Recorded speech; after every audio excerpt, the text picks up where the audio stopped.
Radhe Radhe. Let's just read the next card of the Rider-Waite tarot deck. That is the card number 13. Card number 13 मतलब 4. 1 plus 3 equals to 4. 4 number होता है राहु का. And the name of the card is the Death card. नाम सुनते ही ऐसा लगता है ये कार्ड कितना नेगेटिव है. देखने में भी थोड़ा थोड़ा ये ब्लैकिश एनर्जी सा नजर आता है, बट आपको जानकर अच्छा लगेगा ये नेगेटिव कार्ड नहीं है. ये कार्ड बदलाव को बताता है. हमेशा ध्यान रखिएगा, जैसे कि भगवत गीता में भी ये बात बताई गई कि मनुष्य जो है जब इस देह को त्यागता है उसके बाद उसका नया जन्म होता है, तो सोल जो है वो अमर है. यही ये कार्ड भी बताता है. ये रीबर्थ सिचुएशन को बता रहा है. Death is not the end, it is a new beginning. समझते हैं कैसे ये कार्ड बात कर रहा है. यहाँ पर आप देख रहे हैं एक स्केलेटन घोड़े पर बैठा है और ये स्केलेटन आर्मर पहना हुआ है. स्केलेटन कब होता है? जब मृत्यु होती है उसके बाद कंकाल होता है, जो कि रीबर्थ सिचुएशन को बता रहा है. इसके हाथ में एक झंडा है, फ्लैग है, जो कि अनाउंसमेंट को बताता है कि ये अनाउंसमेंट कर रहा है. ये घोड़ा ये बताता है कि ये पूरी तरह से इस जो है स्केलेटन के कंट्रोल में है. स्केलेटन ने आर्मर पहना है, खुद को प्रोटेक्ट करके चल रहा है. पीछे आप देख रहे हैं तो एक सूर्योदय हो रहा है. तो यही इस कार्ड की सबसे पॉजिटिव बात है. सब तरफ पानी है, तो लाइफ साइकिल चल रहा है, पानी चल रहा है, पानी बह रहा है, तो जीवन चल रहा है. इसके अलावा जहां पर सूर्योदय हो रहा है वहां पर 2 पिलर्स हैं, स्टेबिलिटी को बताते हैं. यहाँ पर आप देख रहे हैं ऐसा नजर आता है कि ये जो घोड़ा है और इसके ऊपर ये जो स्केलेटन बैठा है बड़ा निर्दयी है. बहुत सारे लोग यहाँ कुचले हुए या बहुत पीड़ा में नजर आते हैं. इनके सामने एक राजा दिख रहे हैं जिन्होंने पीले रंग के कपड़े पहने हैं, होप हैप्पीनेस, और ये ऐसा लग रहा है इनसे प्लीड कर रहे हैं कि मर्सी देने के लिए कि छोड़ दीजिए.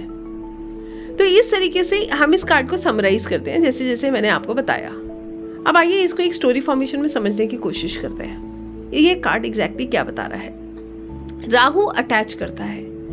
राहु एक ऐसा प्लैनेट है जिसके पास सिर्फ सिर है, तो ये जो भी चीज सोचता है उसको सोचता रहता है हर समय, उसी को उसके दिमाग में वही चलता रहता है. ओवर थिंकिंग बताता है, अटैचमेंट बताता है. इस कार्ड में भी कुछ ऐसा ही हो रहा है. ये कार्ड बात करता है एक ऐसे व्यक्ति के बारे में जो जीवन के एक समय पे एक जगह पे फंस गया है. उसके दिमाग में बार बार वही चीजें चलती रहती हैं. पीड़ा है, परेशानी है. जैसे एक उदाहरण के तौर पे आपको एक बहुत छोटा सा एक एग्जाम्पल देती हूँ, लेमन एग्जाम्पल. जैसे कि आप मान लीजिए एक फीमेल है, उसकी लाइफ में बहुत इश्यूज चल रहे हैं. करंट में वो एक टॉक्सिक रिलेशनशिप में है, अपने पार्टनर के साथ बहुत दुखी है, खुश नहीं है, छोटी छोटी चीज़ों को लेके परेशान है, और वो रोज सोचती है कि अब ये रिश्ता उससे निभाया नहीं जा रहा, मगर उसके अंदर डर है, वो इस रिश्ते को छोड़ भी नहीं पा रही है. राहु है ना, अटैच कर रहा है. फिर उसके मन में ये आता है कि मैं इनको छोड़कर जाऊंगी तो क्या होगा, लोग क्या कहेंगे, बाहर की दुनिया का डर, और ये सोचती है कि अगर मैं चली जाऊंगी तो इनका क्या होगा. तो वो उसी रट में फंसी हुई है.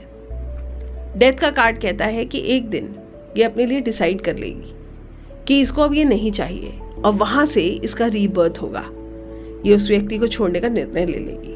वहां पर इस रिलेशनशिप का डेथ होगा, एंड होगा, और कुछ बेहतर उसके जीवन में शुरू होगा. वो इस टॉक्सिक रिलेशनशिप से परमानेंटली बाहर आ जाएगी. तो this card talks about a permanent change for your good.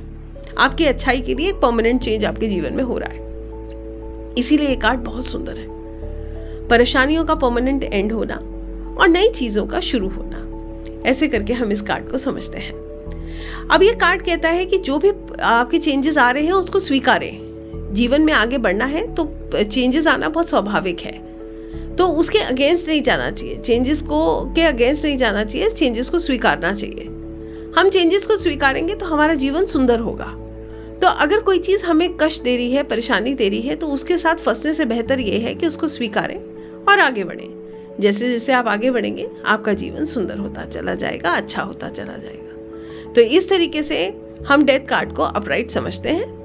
अब आइए रिवर्स में भी समझ लेते हैं. रिवर्स में ये कार्ड कहता है कि अब सिचुएशन ऐसी नहीं है, ये उस प्रॉब्लम से निकल नहीं पाएंगे. यहाँ पर राजा जो मर्सी मांग रहा है, जो कह रहा है छोड़ दो, वहाँ पर ये ऐसा लगता है कि ये सिचुएशन खत्म हो रही है अपराइट में, बट रिवर्स में ये स्टक है.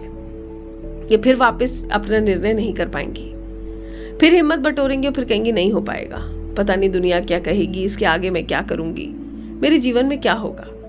दुनिया का डर, समाज का डर, इनके अंदर का डर इनको इस रिश्ते से बाहर नहीं निकलने देगा, इस टॉक्सिसिटी से बाहर नहीं निकलने देगा। और यही इस कार्ड का रिवर्स में सत्य है। ये कार्ड कहता है कि आपके जीवन में बदलाव नहीं आएगा, क्योंकि अभी आप इस बदलाव के लिए तैयार नहीं हैं। आप आ सकते हैं, आप इमोशनली डिस्टर्ब हैं। तो ये कार्ड जो है ये अपने आप में एक प्रेरणा है। ये कार्ड एक हीलिंग की बात करता है। अपराइट में कहता है कि आप सिचुएशंस आपकी चेंज होंगी और ये सिचुएशंस आपकी बेहतरी के लिए होंगी। और रिवर्स में ये कार्ड कहता है कि अभी भी आप स्टक हो, चीज़ें करने के लिए आपके अंदर हिम्मत नहीं है, तो आपको अभी हिम्मत बटोरने की ज़रूरत है। आई होप आपको ये कार्ड समझ आया हो।